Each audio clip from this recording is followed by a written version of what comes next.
There it goes. All right, Mrs. Robb, it's all yours. You can All right. Can everyone see? Are you guys good? Can you see the presentation? All right, perfect. So thank you for joining us tonight for the forum for the primary school and the elementary school reopening. And we will be reopening next Monday for 5 days a week for our students on May 3rd. We are very excited to have all of our students back 5 days a week coming into these doors here that you see.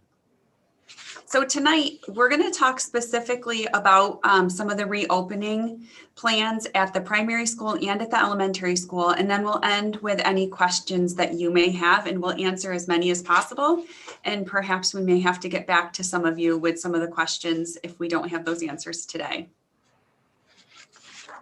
We want to just start by talking a little bit about some things that you can do to help us out with reopening to make sure that we can keep all of our students here. It starts first with the health screening, and we know many of you are doing such a great job doing that the 2 days a week that the students are here in school. But we just want to stress the importance of you filling that or entering that into Brave Square every single day. What happens when students don't have that completed? We have staff that go around and take temperatures and then also either call home to get those questions filled out, or we ask the students. And this is going to become a huge staffing issue if we have several students not completing the health screener each day. So we are asking you to fill that out and to fill it out honestly. Other things that you can do, and we will be doing here at school as well. Mask wearing, make sure that the students are bringing a mask daily. If they don't have a mask, we do have some here and we can provide those for students. We will be social distancing, as many of you have heard. Now in the classrooms, we can reduce that to 3 feet, which is why we can all be back. In other instances, they still need to be 6 feet. We'll talk about that a little bit later in the presentation. We're still stressing hand washing with our students quite often throughout the day, and make sure that they're doing that at home as well, just to keep everybody healthy. A couple things here at the end that we're really asking all of your help with is to please answer that health screening honestly. So that way it can, we make sure that all of our students that are here at school are supposed to be here at school, and hopefully it'll prevent some quarantines from happening. If your child has any symptom, they do need to stay at home. That's extremely important. We found more cases lately where we think it's just the sniffles or things like that, and it could end up being something more. So any symptoms, please keep your child at home. If they do have to be out for any reason, communication is extremely important because we need to know why they were out before they can come back on the next day. So if, for example, your child is out on Tuesday, for them to come back on Wednesday, we need to know a reason. And if we don't have a reason, we do have to call home. We may have to put the child in the isolation room until we can have that information to make sure that they are here. So we really appreciate your support in all of these things to keep everybody safe here at school. And Mrs. Robb, just to clarify that last point, like if a parent writes a note to the classroom teacher, if the child brings a note into the classroom, that's sufficient, right? Absolutely, absolutely. Emails, notes, phone calls, we'll take all of them. So we did have to make some changes, and you'll notice those changes here. You'll see the number of virtual classes at each grade level, the number of in-person classes at each grade level, and then the approximate class size at each grade level. And we have highlighted first and third grade because those are the grade levels where there were changes. We are bringing one of our virtual teachers back to in-person, and they will have a full class starting May 3rd. So we're excited to welcome quite a few first graders back into the building. And then the same thing happened at third grade. All of the other grade levels, the number of virtual classes and in-person classes did remain the same. And really, there were very few teacher changes, which we were so grateful for because we do know that that consistency is so important for kids.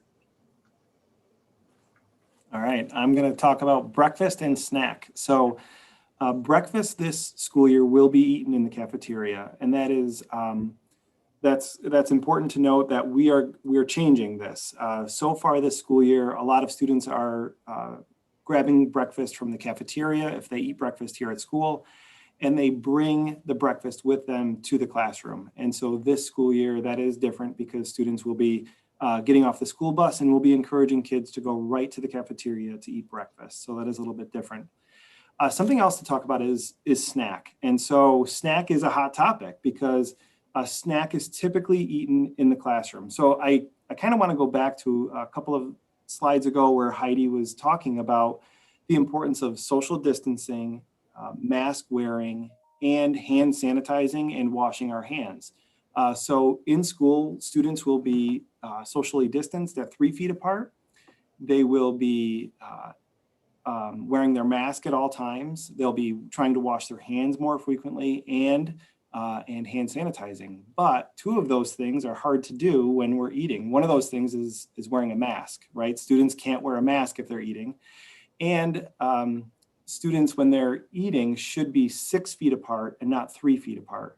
So in the classroom, when we talk about snack, snack will either be eaten on a rotating basis in the classroom. So one thing, I talked with a teacher this afternoon, and she's putting stickers on her student's desk. And so she'll have 4 or 5 different colors, and she's spreading those out across the classroom, and we'll have a rotating basis. So students with a pink sticker on their desk, they might be able to eat snack first, and then we would move into maybe students with a green sticker. So that way only 4 or 5 students are eating snack at one time in the classroom. And those kids that are eating with their masks off are distanced from each other.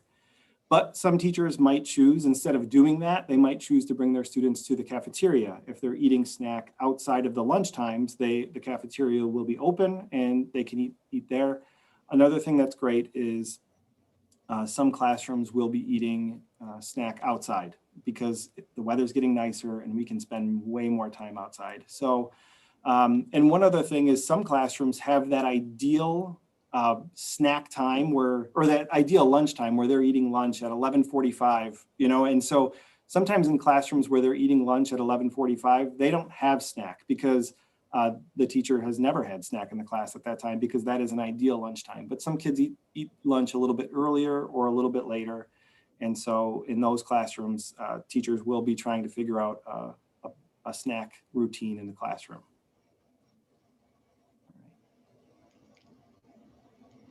For lunch. Brings us to lunch. There you go. All right, lunch is an important part of our school day. So students, as Brian mentioned, when students are eating, they will be eating 6 feet apart and they will be facing the same direction. Our primary students will be able to eat in the primary cafeteria. Some students will also have lunch in the primary auditorium and they'll be eating on stage. Our elementary students, they'll be eating in the elementary cafeteria, and some students will be eating in the elementary library.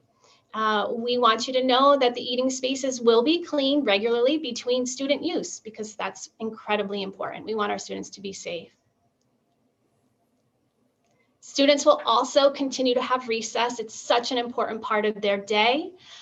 Recess will be daily. Students will have recess for 20 to 25 minutes. When students are at recess, they will be masked and social distancing. Of course, if students need a masking break, that can happen. Students will be able to take masking breaks when they're outside. We really are going to try to get outside as much as possible. Let's hope the weather cooperates, but on those days, those rainy days, we will have indoor recess, and the recess will be in the classroom. Specials will continue. Our students will have phys ed, they will have art class, they will have music.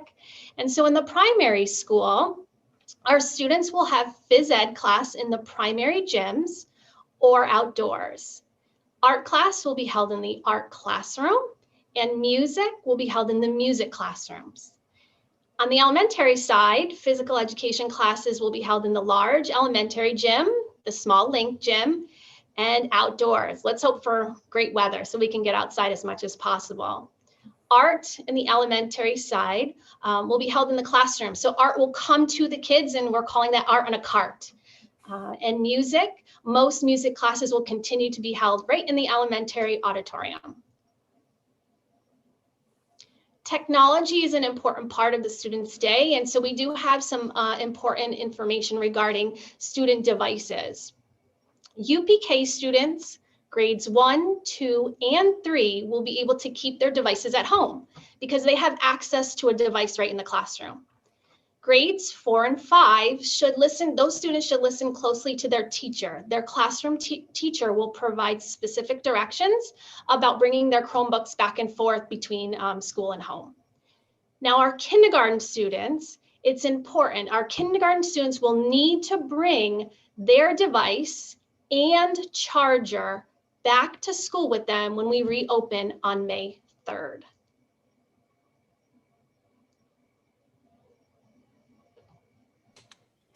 Okay, so to talk a little bit about bus transportation, many students did ride or get rides to and from school with their families for the first part of the year. And some families have decided now, coming back 5 days, that they are, going to utilize bus transportation. So just to talk a little bit about the buses, students will absolutely be required to wear their masks at all time on the buses, but we ask you to please remind your child to keep their mask on. And that's just so important because, the bus driver is driving the bus.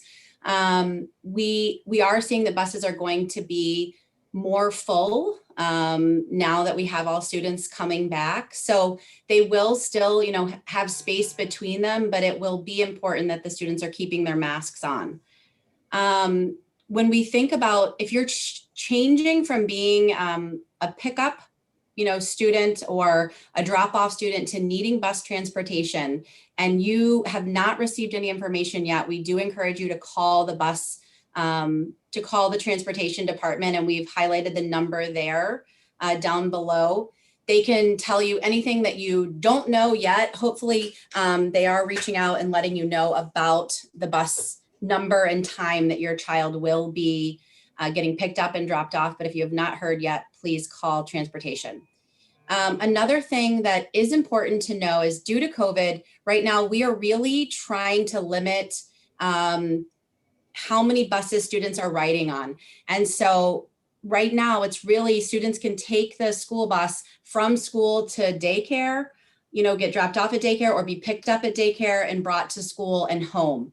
And if you are needing something different, you do need to reach out to transportation, but more than that cannot necessarily be guaranteed. And a lot of this goes back to just contact tracing and the requirements that we're all trying to live in right now so we can all come back 5 days a week. And if we go on, still talking about dismissal.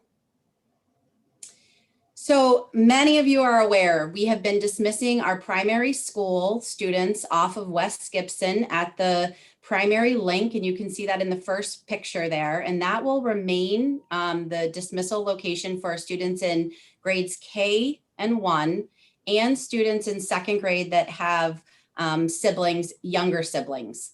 And so one of the changes we did make now is at the elementary school, if you have a student that is in 2nd grade with no younger siblings, only older siblings, or just a 2nd grader, they are going to join us over at the elementary lollipop loop. And we practiced that with our Cherry students yesterday and today, and the 2nd graders did a fantastic job. The teachers were walking them down, showing them where to go. We were welcoming them when they came out at the lollipop loop. And so the parents who have already practiced that, saw that that's going to be smooth. And also we will practice that with our gray cohort 2nd graders on Thursday and Friday. So again, we have notified families if this is a change for you. So if you haven't been notified, then hopefully you're still dismissing at the same location. So we're just trying to limit a few cars. We know we can't take too many of them, but we are trying to help out the West Gibson side because they do have a lot of cars at dismissal time. And now I get the beautiful pleasure of introducing our school counselors to you. This year, we have talked so much about the importance of social emotional learning and taking care of our students and just making sure that we are meeting all their needs. So we really wanted to make sure that if you had some questions about what that's going to look like as we return to school, that we were able to invite our school counselors. So tonight we do have Amy Wade, who is our UPK kindergarten and first grade counselor, joining us. And we also have Shauna Carley, who is our 4th and 5th grade counselor, joining us tonight. And I'm going to let them take over. The floor is yours, ladies. Thanks so much, Lindsay. We just wanted to hop on, everyone, just to put names and faces together so that you would know who is here to support you and your children as we make yet another transition here this school year. So as Lindsay said, for UPK K and 1, I'm the school counselor that works with your child and your child's classroom and you as families. Katie Mancuso is our 2-3 counselor. And she unfortunately wasn't able to hop on tonight. She's doing the mom thing, running to Cub Scouts and different places, but she's wonderful and happy to help with kids in 2nd and 3rd grade.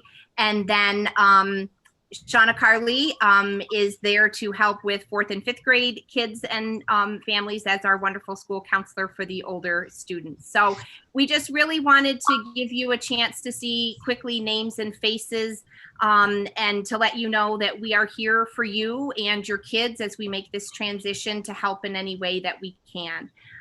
We have, if you go to the next slide, Heidi, we just wanted to put up there all of the things that we do in a typical year. Our services this year look a little different, but we wanted you to know that we are totally available for consultation if your child's having any difficulty with the adjustment or the transition back to 5 days of school.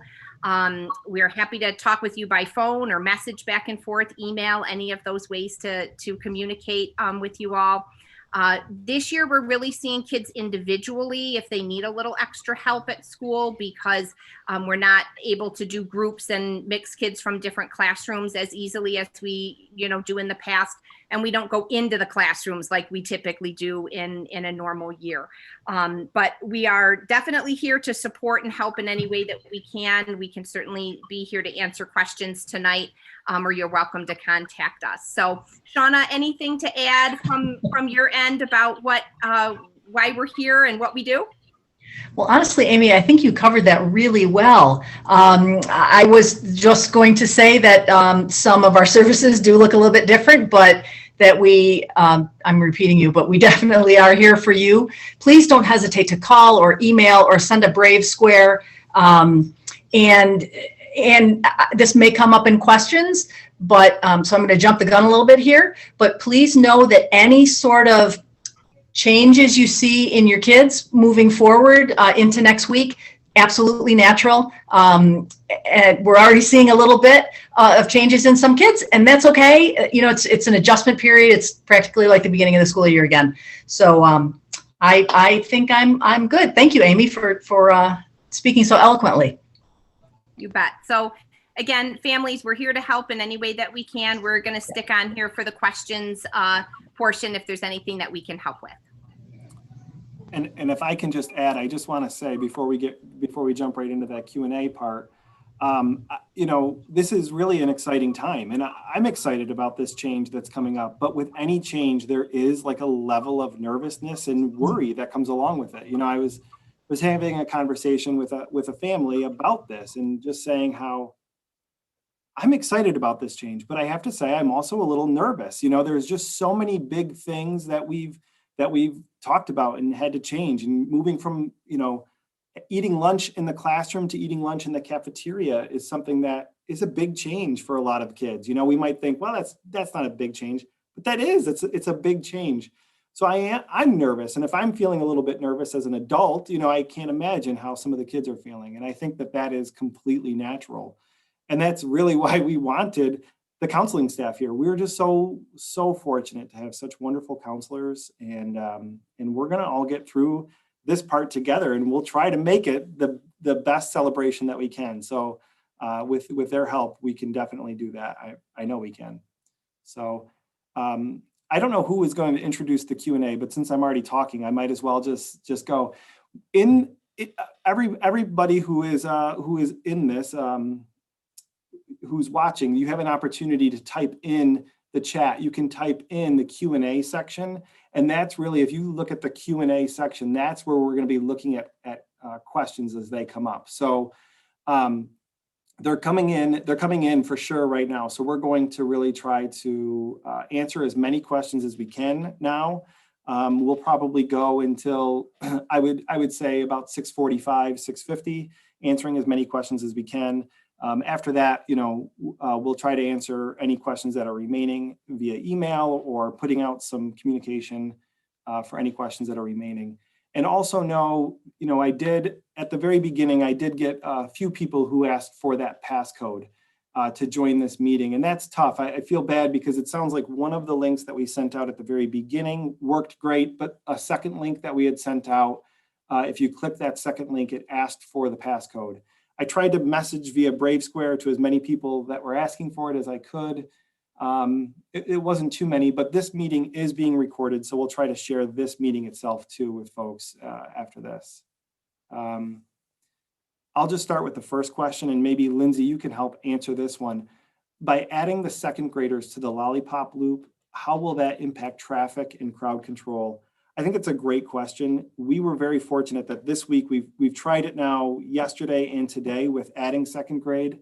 I know that today I was not able to be out there for the second grade students that added, but it was very seamless with the Cherry group. The Cherry group, it went really well adding second grade yesterday and today. I know that yesterday we were out there a little bit earlier because we were, we wanted to make sure the app worked correctly and all of that.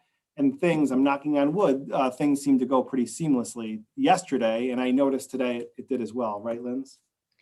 Yeah, and I think a good, just a good tip that we've talked about both at the primary and the elementary side is, ask your child their schedule, because if they have a 2:15 to 3 p.m. Special, or if they're in band and orchestra or chorus, especially for the 4th and 5th graders, they're not going to be able to come out earlier than 3:05. So we'd love for parents who know their child can't come out early to maybe come just a little bit later, because then we can keep the line moving of kids who can be dismissed when their parents log in. So that's an idea for us to think of. Today went great, but again, we're only working with the Cherry crew right now. It'll be, we're going to have to live and learn as we have both cohorts here next week. But we are really trying to just do small things to keep it moving and keep kids getting dismissed as quickly as possible. We so appreciate your patience. And I know that's true on both sides. The next question goes right along with that. What's the new time for pickup for first grade? There isn't necessarily a new time, but it goes along with what Lindsay said. I would say about half or a little more than half of our first graders have special right until 3 o'clock. So then they have to go back to their classrooms, get their things, and then by the time they get out there, it's a little bit later. So first grade families, we said, please plan to not arrive before 3:10. And it's for that exact reason that Lindsay said, because if you get here before 3 o'clock, you're going to just be waiting, and that holds up our line. So you'll notice starting next week, if you are one of those families, we will be parking you sooner than we typically do. Usually we wait till about 3:05 and then we have some park. But if you do get here earlier, we will be asking you to park because we do have to move the line along. So that's why when I sent out the communication, it kind of looked like there was a new time for first grade. But again, go ahead and chat with your child to see if they have special right at the end of the day, because if they don't, you're certainly welcome to come at your typical time. I can jump right to the next question that I see. What is the plan for Wednesdays for the kids who are staying virtual? So instruction will be happening on Wednesdays, even for virtual kids. So we're moving to 5 days per week, and that's for students that are in person and students who are virtual. So look to your classroom teacher, your student's teacher for instructions for that day. We also have a plan so that children will receive either an asynchronous or synchronous special on those days as well. So look to your special area teachers for what that assignment might be. There's a question about whether or not this meeting was announced prior to 4 p.m. today. Yes, we did announce it today at 4 p.m., but it was announced previously at the end of last week. Mrs. Robb sent out communication, and so did I. So we did send it out previously. And I believe it was also in the district communication on Friday that went home. Okay. Will the cafeteria be serving lunch? Yes. Cost is a great question. And I don't know if, Cost, it's still no charge for families. There's I don't know if I'm using the right word of a grant, but there is some federal money that is, so it's no cost to any family for lunch. you know, and we started this school year serving cold lunches, just that were easily prepared and prepackaged for students, but we transitioned this year into serving hot lunches. So some students might not really notice this yet because they're still eating in the classroom and if they bring their lunch every day, but it's good for you to know that, yep, the cafeteria, the kitchen is up and running. Taco Day is back in action. Taco Day is back. That's a big deal on the elementary side. So kindergarten students, there's a question around them having to return their iPads. And it says, does that mean they're not going to have them? So because there's no longer remote learning for our students that are in person, they won't need that access at home. And we don't have enough iPads for every single kindergartner to have one at school and at home. Right now, they have half of a class set at school, and we wash them in between the cherry and the gray cohort. So this, when they bring them back, this will allow every student to have their own iPad at school. Heidi and, maybe Mrs. Wade, this is a question that might be geared towards you. My first grader will be joining the aftercare program at the school beginning on Monday. So I'm assuming it's maybe the YMCA after school program. I'm worried that he may not be sure where to go or who the instructors are in the program. What's the best way to acclimate him to this new change? And where do I pick him up after work? So the easiest one that I can answer is where to pick him up after work. So if it is the after school YMCA program, that is the elementary school cafeteria. When you come down the West Gibson Street parking lot, you just kind of go towards the end of the parking lot and there is a sign on the door where you would pick your child up from the elementary school cafeteria. But as far as acclimating him to this new change, that's a great question. Yeah, I was just going to suggest, checking with his teacher, your child's teacher, because there might be other Y kids going and that he or she could walk, with other classmates. And teachers are really, really good about making sure that kids know where to go and getting a helper like myself or another person who's available to walk with them. So don't worry that he or she will just be kind of shipped off to the Y without any help, but let the teacher know so that they can help you with that. And there's many of us that are going to be ready next week during the day, if a teacher needed support and practicing that walk, there's many of us that will be available to help support that throughout the day. And this speaks to just all students. So we have changes happening, right? So we have virtual students who are returning, to in person, and we have kids that are, coming back just 5 days a week as opposed to the 2 days that they're normally here. But at the elementary side, we have a total of about 30 students returning to in-person classes from virtual. And so on those first couple of days of school, we will have adults lined up at the bus loop and at the drop-off areas, just making sure everybody knows where to go. We're going to kind of treat it like it is a first day of school, just so that we capture all those kids and make sure that they know where they're going safely. So you don't need to worry about that. I know that is a big worry for a lot of kids. Once I step off that school bus in the morning, where do I go? But there will be plenty of adults, and the adults are asking the kids, do you know where you're headed? Can I help you? But also the kids, don't be afraid to ask a question. All the adults that are around that lollipop loop and around the bus loop are great adults for you to ask. So the next question is around mask breaks. It says, just to clarify, will mask breaks only be allowed outside? What about in the classroom, especially as it gets warmer? So the guidance that was released did say that masks were only to be taken off with meals. What we do know is that, we're dealing with children here. And if there's a child that needs to take a mask off and have a break, we're going to find a safe place for a student to do that. So right now there are designated spaces in the classrooms that they're used to, that where the mask break is. And so with the guidance, I think that the mask breaks may be fewer, and we're going to be trying to keep the masks on children more. What I can tell you is that I don't think, there's a lot of students that don't use the mask breaks and really do well with the masks. Sometimes I think the kids are better than the adults are with that. But please be rest assured that if there's a child that needs a mask break, we will find a safe spot for them to do so, so that they are not putting any other children at risk, and they're also safe themselves. The next question, I think we probably answered before they wrote, but yes, breakfast and lunch will continue to be free for all students. Brian and Lindsay, the next question was about a third grader. Yeah. So, I think this is about snack and whether or not snack can happen in the classroom. I think it's important for you to reach out to your child's classroom teacher about snack in the classroom and how snack could be handled in the classroom. So that's a good one. Another question about keeping your children home on Wednesdays. A lot of families are comfortable with keeping their children home on Wednesdays.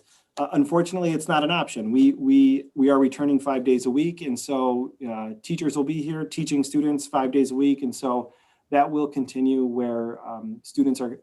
That's going to start happening beginning next week, where students are coming in 5 days a week. And if they weren't here on Wednesday, then they'd be missing instruction. And so when they came back on Thursday, they would have missed instruction from Wednesday to move them forward. So we do want all kids to, if they're in person, that we want to see them all 5 days a week. This next question, is there a contingency plan if staff becomes sick and cannot support an in-person model? We do have some really great substitute teachers. So this is a reality, like we might end up in a situation where a staff member becomes ill or tests positive for COVID and they aren't able to teach their class. We do have some really great, we call them contract substitutes who work in the building. And so if it is a long-term absence, we would have one of our contract substitutes subbing in that classroom. However, I will say we've been very fortunate in the last couple of times that we have had to send students home or students have had to quarantine because of COVID. Staff has not been affected because they've been vaccinated. And so that's been helpful for us that we've had so many of our staff members receive the vaccinations. I hope that doesn't happen for the remainder of this school year. But if it does happen, we are prepared with our substitutes that we have. The next question talks about some small group instruction that students leave for. And I'm guessing that's talking about perhaps either intervention services, reading and math, or enrichment.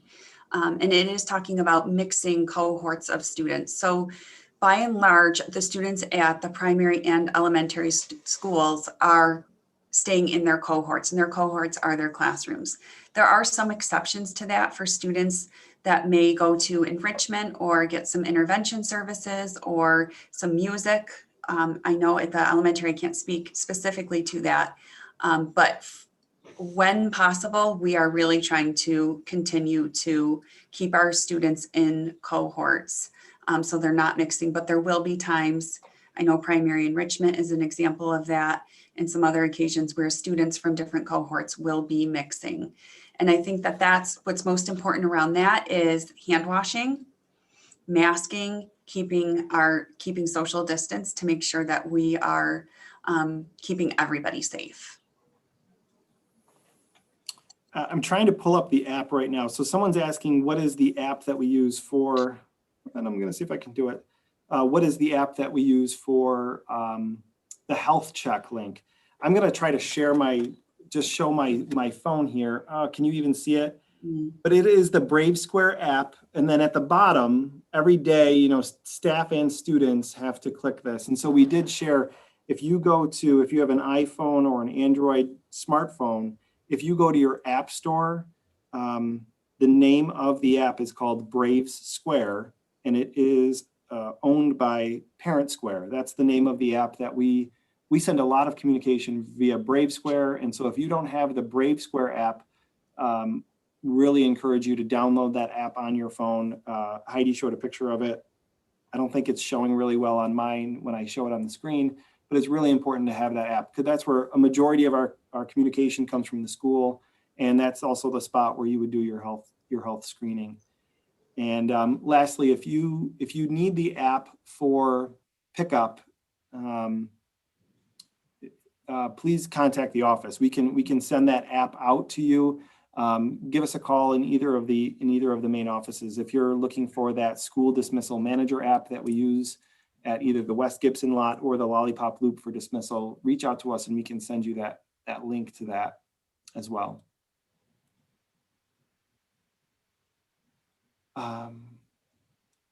There is one about just, will there still be a first bus run and a second bus run? Yes, absolutely. You know, we have a lot of students, so we do dismiss for 2 different bus runs that will stay the same. There's another question about snack. Yeah. And so that the idea of students being able to eat while other students aren't. So it would all happen in a short period of time. So it's not like certain students would not be allowed to eat at all.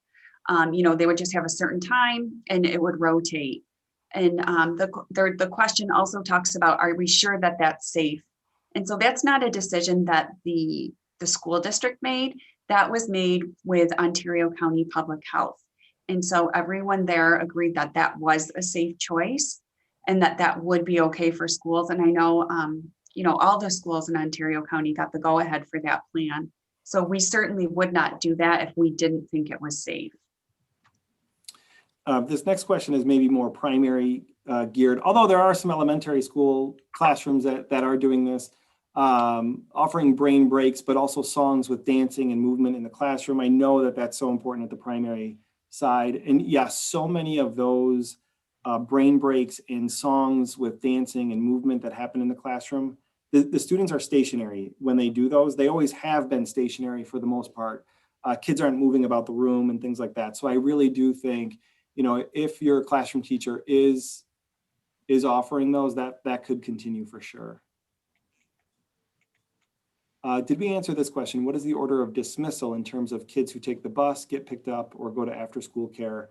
You know, we typically start dismissal around 3 o'clock. When I say we, I say like the administrators who are managing the parent pickup. We've been getting out there around 2:45, 2:50, and we'll plan on getting out there early starting next week, just so we can start the process and get kids and families scanned into that school dismissal manager app. So we're going to start that about 2:45, but really kids start coming out of the school about 3 o'clock. The first bus run is usually about 3:05, and maybe just a couple minutes before 3:05, we make an announcement in the school once all the buses have arrived for the first bus run, and it's usually about 3:05. Second bus run is usually about 3:15. And so it all kind of happens at the same time, but we have these different waves of when it happens. So, and then if your child goes to an aftercare program, like the YMCA has a program here that's offered at the school. Those kids are dismissed usually about 3:05, right along with first bus run. The next question talks about if a student gets, you know, very nervous or has a panic attack or anxiety with the mask, you know, will they be allowed to take it off? Absolutely. You know, we would move that child into the hallway, we would get them support, and we have systems in place to make sure that if that did happen, one, that they could remove their mask, but two, that they would get the support that they need. Along with that, water breaks. So, you know, water breaks, that's a great question. Yes, it's going to be getting warmer. And so that will be handled very similarly to snacks. So water breaks can happen as long as there isn't someone within 6 feet that also has their mask. So, you know, I think different teachers will handle that differently, whether, you know, they stagger their water breaks or, you know, if a child's allowed to take a sip of water, making sure that no one is within 6 feet. But absolutely, you know, I would highly recommend sending your child to school with a water bottle and wash it daily and, you know, return it the next day, just because, you know, we don't have any drinking fountains in use. So we do, you know, need them to have something. So we would ask that it goes home daily and washed, and then it can come back the next day. And we mentioned this with staff. We had a few staff folks really asking this question, you know, now that students are 3 feet apart, you know, can we do these water breaks? And really, you know, we see this out all the time where, you know, people are wearing their mask over their face and just underneath, they might just lift up. I'm going to do it really quickly so you see it, but you might lift up your mask, take a quick sip of water and your mask goes right back down. It's quick, it's pretty seamless, and it's allowed to happen. So that's okay. We wouldn't ask students to go out in the hallway to take a sip of water. I mean, it should be pretty quick that the mask goes up, and it should go right back down at that point. So if a kindergarten class has to quarantine, will they get iPads back for use at home during that time? Yes, that is the plan. That's definitely something that we're, a little concerned about, because if the iPads are here, certainly if the class gets quarantined partway through the day, they would take their iPads home with them and a charger home with them. If it happened in the evening where we had to call, we would arrange something for a pickup, or we will, as a school, arrange to make sure that that gets dropped off to you and your family. So that certainly is, something with our plan that would be a little difficult for kindergarten, but because we don't have the number of iPads to make sure every child has two, one here and one at home, that would be our plan. Heidi, you've had helpers helping kindergarten classes, especially during arrival and dismissal. You've had that all along, and that's just and actually first grade as well this year. But for kiddos that are riding the bus the first time, we will absolutely, very similar to that after school. If teachers need support, if they happen to have a large number of kids riding the bus for the first time, we will make sure that they have that support. Many of us have cleared our calendars during the day, and we can practice that with kids. They can buddy up with other classrooms. So we will make sure that they have that support getting to the bus or to pickup area or to a after school program. Quick question about if you want to change your arrival or dismissal process for the fall, like as far as busing needs, if a family wants to change their busing needs for the fall, the transportation department will send something out closer to the end of this school year about the fall, and you can make your determination at that time. So they're still thinking about next week and making sure that they're all set for that, but that will come out closer to the end of this school year. If you don't hear from transportation, if you don't see that notification, I would say maybe end of June, it's really okay to reach out to the transportation department and let them know your intentions for the fall. There is a question about 4th and 5th graders bringing their Chromebooks back and forth. I do think that most likely will happen, and your teachers will communicate that, to you, because 4th and 5th graders do not have full sets of Chromebooks in their classroom. So for the teachers to be able to use them at school, and then also for the students to use them at home, if they're completing homework or working on a project, they would be able to have their Chromebooks to come back and forth. They've done a really nice job so far this year doing that. And so most likely that will continue, but it's a question for your teacher. Always a lot of questions around snack. I knew it was going to be a tough topic. The snack is going to be a tough one. Is it okay for a class to choose not to do snack? In a typical school year, there are some classes that don't offer a snack. That is common, especially if you have one of those like ideal lunchtimes, 11:45, right in the middle of the day. I would say if you have questions regarding snack, it's okay to reach out to your classroom teacher. If you're worried about your child in particular, making sure that they have a snack for, a variety of reasons, just reach out and let them know that, and we can handle that on a case-by-case basis for sure. Will teachers be keeping the cohorts apart in each classroom or mixing all the kids together? This truly is, we're coming together. The cherry and the cohort classes are coming together. So some teachers might choose to, how they choose their seating arrangements every year. So some teachers might just choose to set up their seating arrangements in a particular way, but we truly are coming together. So kids can be mixed, and we've told classroom teachers, you can put cherry kids next to gray kids and they will be mixed. So the next couple of questions, one of them said that some of our virtual students will have a new teacher. I can speak for the primary. All of our families have been contacted. Lindsay's nodding, so it looks like elementary too. So if you've not been contacted, your child's teacher is staying the same. I think at the primary school, we ended up changing one student. Yeah, which was really, let me rephrase that, one student that didn't request a change. Everybody else requested a learning choice change. So some of those students definitely got a new teacher, but only one. So, kudos to all of our teams for working hard to keep things consistent for our kids. The next question is about if someone in the classroom tests positive, should we be prepared to switch to virtual learning? You know, as much as I'd love to say that we have that kind of power to know, we have no clue. You know, what we are in charge of doing is contact tracing. And so we spend, you know, I'm sure you can imagine, quite a bit of time when we find out there's a positive case, and we do quite a bit of contact tracing for the health department. We give them all of the information. Then they come back to us and they tell us who's going to be quarantined. So if some of you have experienced that phone call from one of us, that's not the official quarantine phone call because that comes from the county, but we do like to give our families a heads up, which is why we do call, but we don't know that. There have been times where they've quarantined the entire class. There have been times where nobody gets quarantined. So the more we can do to be safe, this is not any sort of scientific data, but what I've noticed is they are quarantining more lately than I think they did in the past. And that could be because the social distancing is relaxed. We don't know those answers, but certainly it is, there is the potential for that. Yeah, and I just want to echo exactly what you're saying. You know, when we find out that a child may have tested positive or there was a potential exposure of COVID here at school, we just try to gather as administrators.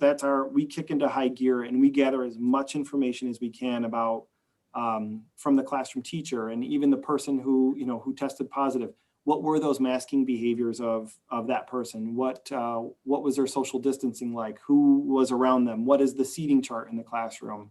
Where were they in the building during the day? All these kinds of things we're trying to really figure out, what happened. And then we just share all of that, just like Heidi, you said, we just share all of that information with the health department. And they get right back to us and they let us know what their recommendation is and what they're planning on doing. And that's what we share. Yeah, this thing about, I think we answered this question about snack and water break and a mask break. Again, you can reach out to your classroom teachers, but we've addressed this a few times. And I think maybe that was typed in there before the last time we answered it. So I think that we've answered that one. Do you see the question addressed to you, or do you want me to read it? There's one for Amy and Sean. Okay, great. Maybe we can touch on that one. Good. Sure, absolutely. The question is if we're noticing behavior changes with our child at home, not necessarily happening at school, can we still use our school counseling services? Absolutely. And I speak for Katie and Shauna and myself. We're happy to have you give us a call. We can talk through what's happening and then talk with you about next steps. And sometimes that might be us doing some work with your child here at school, or we might have suggestions for you to try at home. But we are more than happy to help with that. A question is in the chat here about will kids be able to celebrate birthday treats? And I'm going to tell you my personal opinion on this, and then I'll also let you know that we are divided on this topic right here. I personally feel that we spend a lot of time and parents spend a lot of money on cupcakes and treats and cookies and all of those things, which is great, but it's just a lot, and it's a huge expense for families. And I do think that if you want to celebrate birthdays for your children, what I always say is pencils. I'm even holding a pencil right now from a child that brought in pencils or different little things like this. This is a pencil that a child brought in for their birthday, and they wanted to share a pencil with me, and it had a cool eraser on it. And I always think that something like that is always so nice to celebrate a birthday. Sometimes treats, they can present a problem, right? Like we talk about food allergies. Just in a normal school year, food allergies is such a huge topic for us to talk about.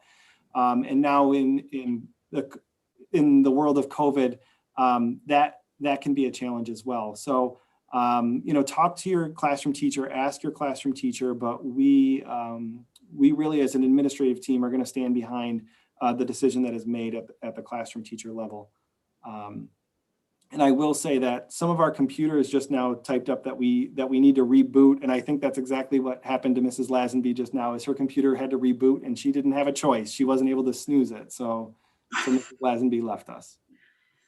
The last question I'm seeing is, Do we know if with the health department, if they quarantine a class, will the remainder of will the parents of that student have to be quarantined? You know, again, we don't make that decision about who's quarantined, but what's happened, you know, recently when we've quarantined a class, it's just the person that's exposed. So it would just be the child, not the parents or the siblings.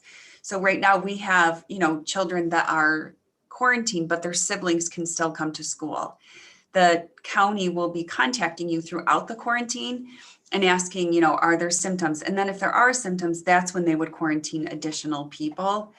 But again, just so everyone is aware, any of the quarantining decisions are not school-based. That is through the county. We do help them with that contact tracing, but they have that ultimate say. Great. Are we, quick question, are we able to drive our first grader in and also let her ride the bus? Yes, you can definitely do that. What I would do would be email your classroom teacher and let them know what your plan is, but also, right, like that's really, Heidi, I'll let you answer that. At first grade, the rules are, we want to make sure we know exactly where kids are going at the end of the day. So that's always a big deal, making sure that the classroom teacher knows where the child is going at the end of the day. Yeah, send a I note would in just as well. communicate with the teacher so we really know what's going on. My guess is they're saying, can we do a combination of bus and pickup? Yep. Yeah, I'm sure that that's not an issue. Just please make sure that the transportation department and the school and the teacher knows exactly what the plan is. Mhm. Another question did just pop up about kindergarten graduation, and that is a conversation that we will have at the primary school with our grade level leaders. But please know that safety is number one. And we want to make sure that all of our students are safe and that we can do things in an appropriate way. And so, you know, we'll have those conversations right now. As you can imagine, our teachers are working around the clock to have a safe place for all of the children to go. They're planning something totally different. You know, last spring it was 100% virtual for all the kids. Now we've been planning either virtual and remote or in person and remote. And now it's all in person again. So, you know, right now that's our focus. And certainly once we kind of readjust to those kinds of things, we'll talk about some of the end of the year fun activities. So I just wanted, we also had many questions that were more comments thanking the team. And, you know, on behalf of the administrative team, I want to thank the counselors for being here too.